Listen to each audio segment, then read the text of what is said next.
Marcus worked as a janitor to feed his sick daughter. One night, he heard a little girl crying alone in the hospital. He had soap bubbles in his cart. He didn't know this crying child was a billionaire's daughter, and his simple act of kindness would change everything forever. Before watching full story, comment below from where you watching. Also like and subscribe for more stories. Marcus wiped sweat from his face as he pushed his cart down the long hallway of Grandview Children's Hospital. It was late at night and he was tired. His 8-year-old daughter Emma was at home with fever. The babysitter had called earlier saying, "She keeps asking for you, Mr. Rodriguez." But Marcus couldn't leave work. This job was everything to him and Emma. Since his wife Sophia died 2 years ago, every dollar was important. Every work shift mattered for their survival. As he walked toward the children's area, he heard something that made him stop. Someone was crying loudly. Not normal crying, but deep, broken sobs that cut through the quiet hospital air. Marcus followed the sound to room 314. Through the open door, he saw a little girl sitting alone on the big hospital bed. She looked about 6 years old. Her dark hair was messy, her hospital clothes were too big, and tears ran down her small face. She held an old stuffed elephant tight in her arms. "Mama, please come back," she whispered to the empty room. "I'm scared." Marcus felt his heart break. He knew that feeling. The terrible loneliness when you're waiting for someone who might never come. He looked around. No nurses were near, and visiting time had ended an hour ago. He shouldn't get involved. He was just the janitor. But this little girl reminded him of his Emma. He couldn't just walk away. Marcus knocked softly on the door frame. "Hey there, little one." "I'm Marcus. Are you okay?" The girl looked up. Her brown eyes were full of fear. I can't stop crying. Where's my mama?" "Sometimes mamas have to take care of important things," Marcus said gently, walking into the room. "But that doesn't mean they don't love us." The girl's name was Lily Chin, according to her chart. She sniffed and said, "She said she'd be right back. But that was this morning. The nurses won't tell me anything." Marcus felt angry. How could anyone leave such a young child alone? But he pushed the anger away. This wasn't about being mad. This was about helping. "You know what?" Marcus said, reaching into his cleaning cart. "When my daughter Emma gets sad, I do something special to make her smile." He pulled out a small bottle of bubble soap. He kept it for Emma when she sometimes visited him at work during lunch. "Would you like to see some magic?" Lily's eyes got big as Marcus dipped the bubble stick and blew softly. Many shiny bubbles floated through the room, catching light from the hallway. For the first time Lily smiled. "They're so pretty," she whispered, trying to touch one. It popped on her finger and she laughed. "My mama used to blow bubbles with me," Lily said, sounding sad again. "Before she got too busy with work." Marcus sat in the chair next to her bed. "Tell me about your mama." As Lily talked, Marcus learned that her mother traveled a lot for business. She had important meetings and phone calls that couldn't wait. The little girl spoke like someone too young to understand why work sometimes came before family. "She loves me," Lily said, like she was defending her mother. "She just forgets sometimes." Marcus felt guilty. How many times had he missed Emma's school plays because of work? How many times had he chosen extra work hours instead of bedtime stories? "I'm sure she loves you very much," Marcus said, blowing more bubbles. "Sometimes grown-ups make mistakes because they're scared." Scared of what? Of not being able to take care of the people they love. Sometimes we work so hard to give our children everything that we forget what they want most is just us. For the next hour, Marcus stayed with Lily. They blew bubbles and played simple games with his cleaning things. He turned his mop into a pretend horse. They talked about favorite foods and dreams about flying. Lily's laughter slowly replaced her tears. "Marcus," Lily said when she got sleepy, "will you stay until my mama comes?" "I'll stay as long as I can, sweetheart." As Lily fell asleep, Marcus continued his work, but he checked on her every few minutes. Around midnight, he heard the sharp sound of expensive shoes on the floor. A woman in a fancy business suit walked quickly toward room 314. She was talking on her phone. "I don't care if the Tokyo deal fails," she was saying. "Cancel everything. My daughter needs me." Marcus knew who she was right away. Victoria Chin, the billionaire CEO whose company had given money for the new hospital wing. Her picture was on walls throughout the building. But right now she just looked like a worried mother. Marcus was cleaning nearby when Victoria reached Lily's room. Through the open door he heard her gasp. "Oh, my baby," Victoria whispered, running to Lily's bed. "Mama's here. I'm so sorry." Lily woke up slowly. "Mama? You came back." "Of course I came back. I will always come back. Victoria's voice shook as she hugged her daughter.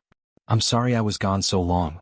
There was an emergency with the company and I thought I could fix it quickly, but... It's okay, Mama, Lily said, touching her mother's face with her small hand. Marcus took care of me. He made magic bubbles and told me stories about his daughter Emma. He said you love me even when you're busy. Victoria looked up and saw Marcus in the hallway. He tried to leave quietly, but she called out. Wait, please. Marcus walked over, feeling nervous. I'm sorry, ma'am. I know I shouldn't have. I just heard her crying and... You stayed with her? Victoria's voice was full of emotion. Just until she fell asleep. I have a daughter too. I know what it's like to be scared and alone. Victoria stood up, still holding Lily. She looked at Marcus carefully. You're Marcus Rodriguez. You worked the night shift. Marcus was surprised she knew his name. Yes, ma'am. The nurses told me about you. They said you've worked here 3 years, never missed work, and you always do more than your job requires. Victoria paused. I also know you're a single father working 2 jobs for your daughter. Marcus felt embarrassed. I just do what I need to do.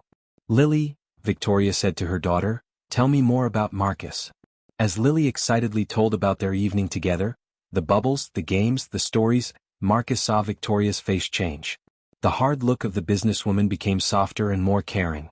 You know, Victoria said after Lily finished, I've been looking for someone to run our new community help program. Someone who understands what families really need. Someone with a good heart. Marcus blinked in surprise. Ma'am? The job pays much more money, has health insurance and flexible hours so you can be there for your daughter. Would you be interested? Marcus felt shocked. I don't have a college degree. I'm just... You're not just anything, Victoria said firmly.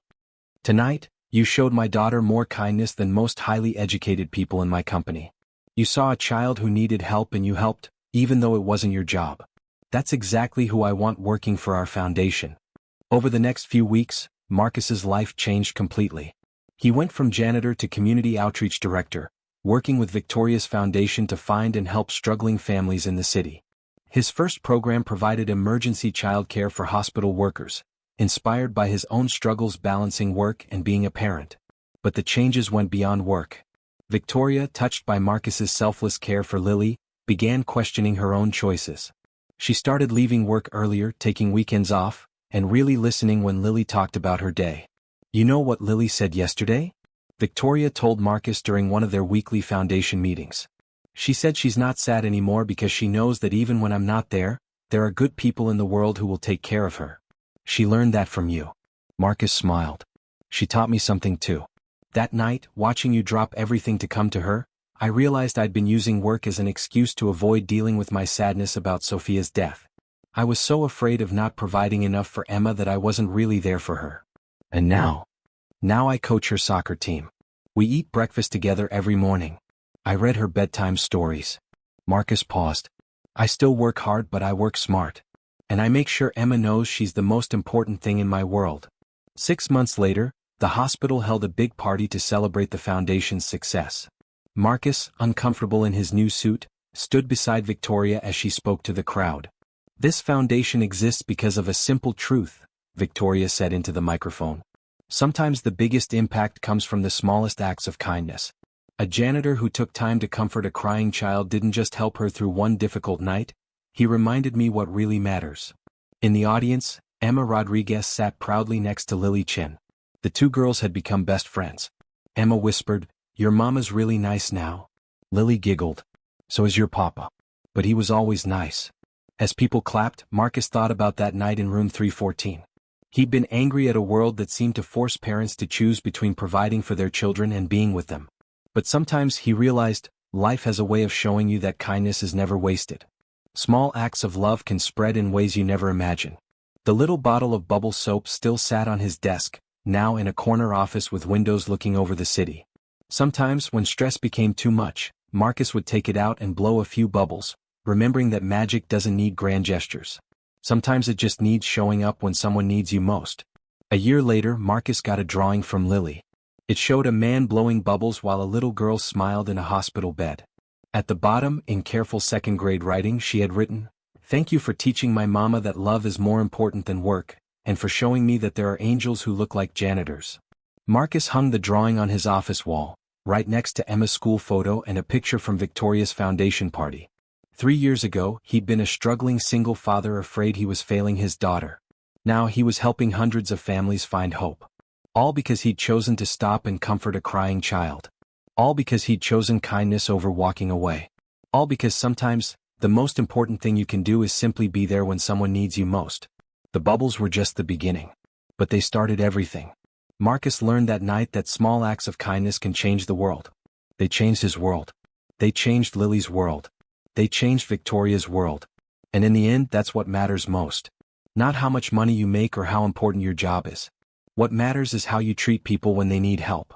What matters is choosing love over fear, kindness over indifference, presence over absence. Marcus kept the bubble bottle as a reminder. Every time he saw it, he remembered that magical night when a crying little girl taught him that being present for someone is the greatest gift you can give. And that sometimes, the universe rewards kindness in ways you never expect. The story spread throughout the hospital and the city. People talked about the janitor who became a foundation director because he took time to blow bubbles with a lonely child. But Marcus knew the real magic wasn't in his promotion or new life. The real magic was in the moment he chose to stop and care. Everything else was just bubbles floating on the wind, beautiful and temporary. But the choice to show kindness, that lasts forever.